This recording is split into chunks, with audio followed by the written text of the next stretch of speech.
کشمیر ہمارا ہے اور سارے کا سارا ہے، آ رہا ہے اگر ظالم مظلوم سے آ رہا ہے۔ اب اس ظالم کو سولی پہ بھی ٹانگیں گے،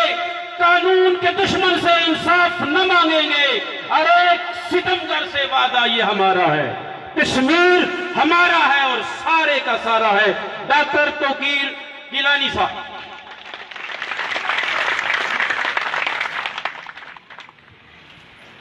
بہت شکریہ جناب۔ بسم اللہ الرحمن الرحیم۔ یا ایھا الذین آمنوا قولوا قولا سدیدا یصلح لکم اعمالکم ویغفر لکم ذنوبکم، صدق اللہ العظیم۔ آج کی اس تقریب کے صدر وزیر بلدیات جناب راجہ نصیر احمد خان صاحب، مہمانان خصوصی جناب ملک محمد نواز خان صاحب سابق سینئر وزیر، ممبر اسمبلی جناب عبدالرشید ترابی صاحب، اور اس اسٹیج پر بیٹھے ہوئے جملہ معزز مہمانان گرامی اور ہمارے میزبان راجہ عاصم دلیر صاحب، آج ہم یہاں سارے 47 کی جو عوامی بغاوت تھی اس ریاست کے اندر، اس کی ایک بہت نمایاں شخصیت، اس کے ہیرو راجہ سخی دلیر خان صاحب کو خراج عقیدت پیش کرنے کے لیے اور ان کی جدوجہد پر اپنے اپنے خیالات کا اظہار کرنے کے لیے جمع ہوئے ہیں۔ میں مختصراً 2-3 گزارشات آپ کے سامنے رکھوں گا۔ میری گزارشات سے اتفاق یا اختلاف کا حق آپ کو حاصل ہے۔ دوستوں اور بزرگوں، تاریخ کے ساتھ یہ ایک عالمگیر زیادتی ہے، المیہ ہے کہ جب یہ سرکاری چھاپہ خانوں سے گزرتی ہے تو اس پر قومی مفاد اور نظریہ ضرورت کی سیاہی مل دی جاتی ہے، اور واقعات کو توڑ مڑوڑ کر اور آگے پیچھے کر کے اور اپنی اپنی ضرورتوں کے حساب سے ایڈجسٹ کر کے نئی نسل تک پہنچایا جاتا ہے، جس کے نتیجے میں ایک ایسی کنفیوژن جنم لیتی ہے جس کنفیوژن کا شکار خصوصاً اس تیسری دنیا کے لوگ اور بر صغیر پاک و ہند کے لوگ جو ہیں، اور ہم جیسے خطوں کے لوگ ہمیشہ رہتے ہیں اور رہ رہے ہیں، یہ ہم سب کو پتہ ہے۔ اگر ہم راجہ سخی دلیر صاحب کی 47 والی جدوجہد کا جائزہ لیں تو ایک بات تو یہ سمجھ لیں کہ انہوں نے یہ لڑائی اکیلے نہیں لڑی تھی، اس لڑائی میں ان کے ساتھ اس ریاست کے سارے لوگ، عوام شامل تھی، اس ریاست کا جمہور شامل تھا، اور یہ جدوجہد ریاست کے لوگوں نے 1930 میں تقریباً شروع کی تھی، اور اس کے بعد ایک سیاسی جماعت بنی اس ریاست میں، پہلی سیاسی جماعت آل جموں کشمیر مسلم کانفرنس بنی، جس کے پلیٹ فارم سے اس جدوجہد کا آغاز کیا گیا اور اس کا نام رکھا گیا کہ مہاراجہ کی شخصی حکومت کے خلاف یہ جدوجہد عوامی حقوق کے لیے اور بالخصوص جمہور جو اکثریت میں مسلمانوں پر مشتمل تھا ان کے حقوق کے لیے یہ جدوجہد کی جا رہی تھی، اور اس کا مقصد و منشا جو تھا وہ ریاست جموں کشمیر سے شخصی حکومت کا خاتمہ کر کے یہاں پر ایک جمہوری حکومت قائم کرنا تھا۔ یہ کوئی آزادی کی لڑائی نہیں تھی، اس لیے کہ ریاست آزاد تھی۔ پاکستان میں جنرل مشرف کے خلاف جب جدوجہد شروع ہوئی تو اس کو کسی نے آزادی کی لڑائی کا نام نہیں دیا، اس کو انہوں نے جمہوریت کی لڑائی کا نام دیا کہ ایک آمر کے خلاف ہم جدوجہد کر رہے ہیں اور ہم یہاں پر جمہوریت کو بحال کریں گے۔ تو مہاراجہ چونکہ ایک شخصی حکمران تھا اور بہت سارے لوگوں کے بقول، اکثریت کے بقول، وہ اکثریت کے ساتھ اس کا رویہ ٹھیک نہیں تھا، اس لیے لوگ اس کا تختہ الٹ کر یہاں پر ایک جمہوری حکومت قائم کرنا چاہتے تھے، اور ایسا ہی ہوا کہ 47 میں یہ جدوجہد جو ہے وہ اس نے ایک مسلح پرتشدد بغاوت کی شکل اختیار کی، جس کو ہمارے آباء و اجداد نے غدر کا نام بھی دیا کہ 47 میں غدر پڑا، اور اس کی غالب وجہ یہ تھی کہ یہ پرامن جدوجہد جو تھی وہ تشدد میں اس لیے تبدیل ہوئی کہ پورا بر صغیر جو ہے وہ تشدد کی آگ میں اس وقت دہکنا شروع ہو گیا تھا۔ پورے بر صغیر میں ہندو مسلم فسادات شروع ہو گئے تھے اور بر صغیر تقسیم ہونے جا رہا تھا، تو اس کے شعلے اور اس کی تپش جو ہے وہ ساری ریاستوں میں جو خود مختار ریاستیں تھیں اس وقت ان میں بھی محسوس کی جا رہی تھی، چونکہ یہاں پر بھی آبادی کی اکثریت مسلمان تھی۔ تو یہاں پر اس جدوجہد نے جو 1930 میں شروع ہوئی جمہوری حقوق کے لیے، اس نے ایک بغاوت کی شکل اختیار کی اور وہ آگے بڑھنا شروع ہوئی، اس میں جتھے شامل ہونا شروع ہوئے اور انہوں نے مہاراجہ کا کے اقتدار کو قائم کرنے کے لیے جو فورسز تھی ان کو پسپا کرنا شروع کیا اور علاقوں کو اپنے قبضے میں لینا شروع کیا۔ اب اس جدوجہد کا مقصد کیا تھا؟ یہ کیوں کیا راجہ سخی دلیر صاحب نے یا کرنل محمد خان صاحب نے یا پلندری میں یا گلگت میں بہت سارے لوگوں نے ایسا کیوں کیا تھا؟ کیا ان کا مقصد کوٹلی کو آزاد کروانا تھا، یا ان کا مقصد راولاکوٹ میں کوئی حکومت بنانا تھا، یا ان کا مقصد اس پوری ریاست سے اس حکومت کو ختم کر کے اس پوری ریاست میں ایک جمہوریت بحال کرنی تھی؟ اس کا مقصد یہ تھا۔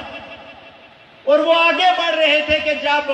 عالمی طاقتوں کی مداخلت سے اور اس خطے میں بننے والے دو نئے ملکوں کی مداخلت سے یہاں پر سیز فائر لائن کر کے تو اس بغاوت کو روک کر سٹاپ کر دیا گیا۔ لیکن اس کے باوجود جو میں جس نقطے کی طرف آپ کو لانا چاہتا ہوں وہ یہ ہے کہ ان ہمارے اکابرین کا آپ ویژن دیکھیے، اس وقت بھی حالات بہت ہی خراب تھے، اس وقت وہ آج کے حالات نہیں تھے، لیکن انہوں نے اس خطے کو جس کو انہوں نے آزاد کروایا، جس میں میں نے یہاں سنا ہمارے سارے دوست کہہ رہے ہیں کہ ہم یہاں پر آزاد فضا میں سانس لے رہے ہیں، ہمیں اللہ کا شکر ادا کرنا چاہیے، بالکل کرنا چاہیے۔ یہ ریاست جو ہے یہ ملک گھر کی مانند ہوتا ہے، ہم ڈرائنگ روم میں آزاد فضا میں سانس لے رہے ہیں، تو آزادی کی قیمت جو ہے وہ ساتھ والے کمرے سے، برآمدے سے، کچن والوں سے پوچھ لیں کہ آزادی کی قیمت کیا ہوتی ہے۔ ہمیں بڑا شکر ادا کرنا چاہیے کہ ہم ڈرائنگ روم میں بڑے مطمئن بیٹھے ہوئے ہیں۔ اب انہوں نے اس وقت اس خطے کو جو آزاد کروایا تو اس میں ایک حکومت قائم کی۔ اس وقت دو ملک بن گئے تھے، یہ اکتوبر کی میں بات کر رہا ہوں، پاکستان بن گیا 14 اگست 1947 کو، اس کی حکومت بن گئی، اس کے علاقے واضح ہو گئے۔ اکتوبر میں انہوں نے ایک علیحدہ سے حکومت قائم کی ان علاقوں کے اوپر، اس کا وزیر اعظم بنایا، اس کا صدر بنایا، اس کا جھنڈا بنایا، اس کی اسمبلی بنائی، اس کا ترانہ بنایا، اس کا وزیر دفاع بنایا، اس کی فوج بنائی، اس کا سارا کچھ بنا دیا۔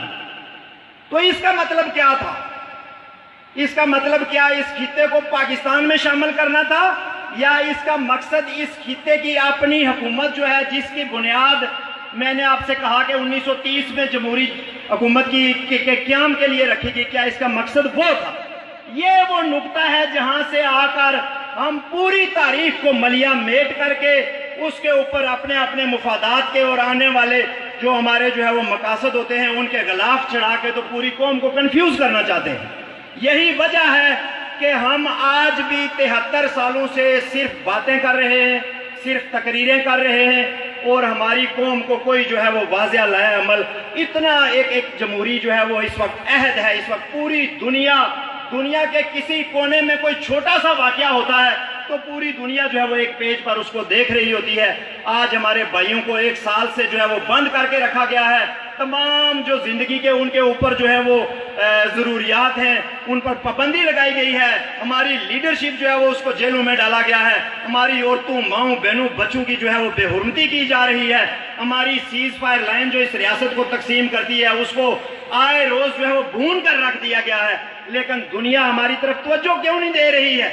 کیوں ہمارے مسئلے کے اوپر دنیا خاموش ہے؟ اس لیے کہ ہمارا مطالبہ درست نہیں ہے،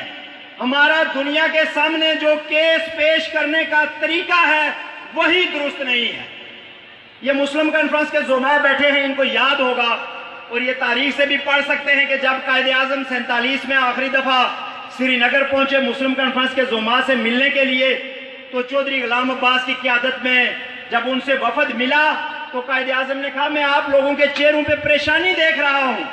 آپ شاید یہ سمجھتے ہیں کہ پاکستان جو ہے وہ آپ کی ریاست پر قبضہ کرنا چاہتا ہے یا حق جمانا چاہتا ہے، ہم ایسا کچھ نہیں چاہتے ہیں، آپ کو پورا اختیار حاصل ہے کہ آپ اپنی جو ہے وہ ریاست کو ایک آزاد ریاست بنائیں۔ یہ آن ریکارڈ بیان ہے مسلم کانفرنس کے ساتھ قائد اعظم کی آخری میٹنگ کا۔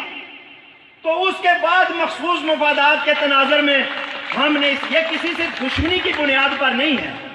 ہماری کسی سے کوئی دشمنی نہیں ہے. عالم اسلام میں 55 ملک ہیں. ہماری نہ پاکستان سے دشمنی ہے، نہ افغانستان سے ہے، نہ ایران سے ہے، نہ ٹرکی سے ہے. ہم سب کے ساتھ عزت کے ساتھ، بامی احترام کے ساتھ ایک رشتے کو اگر استوار کرنے کی بات کریں اور اپنے مقدمے کو خود لے کر چلنے کی بات کریں تو تب جا کے یہ بات بنے گی. اور کسی حد تک میں سمجھتا ہوں جس بات پہ ہمیں اللہ کا شکر ادا کرنا چاہیے وہ یہ ہے کہ گزشتہ 1 سال میں آزاد کشمیر کی حکومت کا اور یہاں کے لوگوں کا کسی حد تک، بڑی حد تک جو ہے وہ قبلہ درست ہوا ہے. آج ہمارا جو پرائم منسٹر ہے آزاد کشمیر کا، اس آزاد حکومت ریاست جموں کشمیر کا جو اس کا آفیشیل نام ہے، وہ یہ ہر فورم پہ کھڑے ہو کے کہتا ہے کہ میں کشمیر کا مقدمہ پیش کروں گا چونکہ یہ میرا حق ہے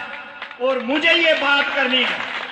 اور دنیا بھی یہ بات سننا چاہتی ہے. اللہ کی قسم میں آپ کو بتاتا ہوں، دنیا کو اس چیز سے کوئی دلچسپی نہیں ہے کہ آپ کی بات لے کر اسلام آباد سے کوئی بندہ جاتا ہے یا دہلی سے کوئی بندہ کہیں پہ جاتا ہے اور وہ اپنی بات کرتا ہے. دنیا کو کچھ کوئی فرق نہیں پڑتا ہے. ان کو کیا پڑی ہے کہ وہ 2 ملکوں کے درمیان جو ہے وہ کسی معاملے کو، تصفیے کو لے لیے اپنی جو ہے وہ تجارت اور اپنے تعلقات خراب کریں. اور شملہ معاہدے کے بعد جو ہم باتیں کرتے ہیں اقوام متحدہ، جو ہمارے پشتیبان جو ہیں یہ باتیں کرتے ہیں جی اقوام متحدہ کشمیریوں کو حق دلوائے، یہ بہت بڑی منافقت ہے. اس بات کو آپ کو سمجھ آنی چاہیے. اس سے بڑا جھوٹ کشمیریوں کے ساتھ بڑا فراڈ کوئی نہیں ہے کہ آپ شملہ معاہدے کے ذریعے اقوام متحدہ میں ایک ڈاکیومنٹ جمع کرواتے ہیں کہ اب ہم اور انڈیا آپس میں بیٹھ کر یہ معاملہ طے کریں گے، آپ کو عالمی برادری کو اس میں مداخلت کی ضرورت نہیں ہے. پھر ہر تیسرے دن آپ اسلام آباد میں کھڑے ہو کر کہتے ہیں اقوام متحدہ کردار ادا کرے، اقوام متحدہ کردار ادا کرے. وہ کیسے کردار ادا کرے گی اور کیوں کرے گی جب آپ خود کہہ کے آئے ہیں کہ آپ نے نہیں کرنا ہے؟ تو اس لیے یہ مقدمہ جو ہے، میں اپنی گفتگو کو اختتام کی طرف لاتا ہوں کہ ہمارا جو جدوجہد راجہ سعید دلیر صاحب نے اور ان کے ساتھیوں نے، ملک نواز صاحب کے والد نے یا اور بہت سارے لوگوں نے شروع کی تھی، وہ ختم نہیں ہو گئی تھی اور نہ وہ کامیابی سے جو ہے وہ ہمکنار ہو گئی 100%. ایک چھوٹا سا ٹکڑا جو ہے وہ آزاد ہو گیا اور باقی بہت بڑا حصہ جو ہے وہ تقسیم بھی ہو گیا اور وہ غلام بھی ہو گیا. ہمارا فرض یہ بنتا ہے ان کی برسیوں کے اوپر جب ہم کھڑے ہو کے بات کریں تو ہم یہ عہد کریں کہ اس جدوجہد کو جاری رکھنا ہے اور ان کے سفر کو تکمیل تک پہنچانا ہے. یہ خراج عقیدت جو ہے یہ ہم ان کو پیش کر سکتے ہیں. یہ والا معاملہ نہیں ہے. نہ انہوں نے یہ اس لیے یہ قربانیاں دی کہ کوئی سکول میرے نام پہ بن جائے گا اور میری برسی ہو جائے گی. انہوں نے قربانیاں جو تھی وہ لوگوں کے لیے دی تھی اور اس کا طریقہ یہ ہے میرے بھائیوں اور دوستوں کہ ہم کشمیریوں کو، ریاست جموں کشمیر کے باشندوں کو بلا رنگ، نسل، مذہب، علاقہ، جماعت، ہم نے صرف ایک مطالبہ کرنا ہے جس پہ ہمارا اتفاق ہو سکتا ہے. نظریے اپنے اپنے ہیں. میں چاہتا ہوں ریاست جموں کشمیر آزاد ہو جائے، کوئی اور چاہتا ہے کسی ملک میں شامل ہو جائے، کوئی چاہتا ہے انڈیا میں شامل ہو جائے. یہ اپنے اپنے نظریے ہیں لیکن ہماری اس چاہت کو عملی جامہ پہنانے کا جو طریقہ ہے وہ یہ ہے کہ ہمیں یہ حق دے دیا جائے. میں فیصلہ کر لوں، آپ فیصلہ کر لیں، ہر بالغ آدمی یہ فیصلہ کر لے اور اپنے مرضی سے یہ ووٹ ڈال لے کہ وہ اس ریاست کا کیا مستقبل دیکھنا چاہتا ہے اور جو فیصلہ اکثریت کا ہو اس کو ہم سارے ماننے کا عہد کر لیں. اور اس کے لیے ضروری ہے کہ ہم عالمی برادری سے یہ اپیل کریں کہ اور ہم اپیل کریں، کشمیری یہ اپیل کریں کہ اس ریاست کے اندر سے وعدوں کے مطابق افواج کا انخلاء عمل میں لایا جائے، ریاست کو دوبارہ متحد کیا جائے اور یہاں پر عالمی برادری کی نگرانی میں آزادانہ طور پر ایک رائے شماری یا ریفرنڈم یا حق خود ارادیت کا اہتمام کیا جائے. اب یہ ہو جانا چاہیے. ابھی 1 سال کے بعد الیکشن ہوں گے. یہاں پر 50 الیکشن ہو چکے ہیں. الیکشن اور رائے شماری میں کیا فرق ہے؟ وہاں بھی ووٹ ڈالنا ہے، یہاں بھی ووٹ ڈالنا ہے. اگر الیکشن ہو سکتا ہے، مقبوضہ کشمیر میں ہو سکتا ہے، گلگت میں ہو سکتا ہے، تو یہاں کیوں نہیں ہو سکتا ہے؟ تو یہ مطالبہ جو ہے وہ میرے بھائیوں اور دوستوں، ہماری جملہ جو سیاسی قیادت ہے میں ان سے بھی یہ اپیل کروں گا کہ خدا را جو ہے وہ اس قوم پر رحم کھائیں، اس کے بچوں پر رحم کھائیں، سیز فائر لائن پر بسنے والوں پر رحم کھائیں. بجا فرمایا یہاں پہ دوستوں نے کہ اس جدوجہد کی وجہ سے آج آپ کو یہ چھوٹا سا انتظام ملا ہوا ہے، آپ اس میں حکمران بنتے ہیں، آپ اس میں وزیر بنتے ہیں، آپ اس کا بجٹ استعمال کرتے ہیں. خدا را ان لوگوں پر رحم کھائیں، اس ریاست کے لوگوں پر، اور اس نمائندہ حکومت کا، جس کو آپ نے بیس کیمپ کا نام دیا تھا، جس کو آپ کے اجداد نے بیس کیمپ کا نام دیا تھا، اس پر رحم کھاتے ہوئے ایک موقف اپنائیں، اور وہ موقف ہماگیر ہونا چاہیے، وہ آر پار ایک جیسا ہونا چاہیے، اور وہ وہی موقف ہونا چاہیے جو عالمی برادری نے طے کیا ہوا ہے کہ ریاست سے فوجیں نکلیں گی، غیر مقامی نکلیں گے، یہ اکٹھے ہوں گے، پھر فیصلہ ہوگا، اور جو بھی چند چڑھے گا وہ پوری دنیا دیکھ لے گی۔ وما علینا الا البلاغ۔ بہت